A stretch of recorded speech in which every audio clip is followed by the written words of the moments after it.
சஞ்சய் என்ன பண்ணிக்கிட்டு இருக்க? பாயசம் பண்ண எப்படி பண்ண சொல்லு பார்ப்போம்.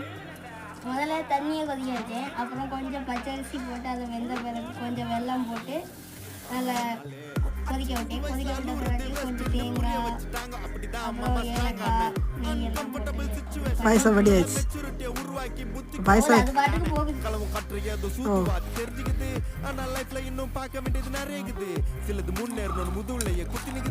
சூப்பரா இருக்கு.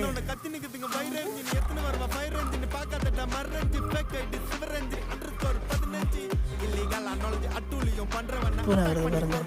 பாயசம் வைத்தா பூனை வந்துக்கிட்டு இருக்கு மெதுவா. அப்புறம் இங்கே ஒருத்தர் விளையாடிக்கிட்டு இருக்கான், அங்கே ஒருத்தர் விளையாடிக்கிட்டு இருக்கான், அங்கே ஒரு பூனை விளையாடிக்கிட்டு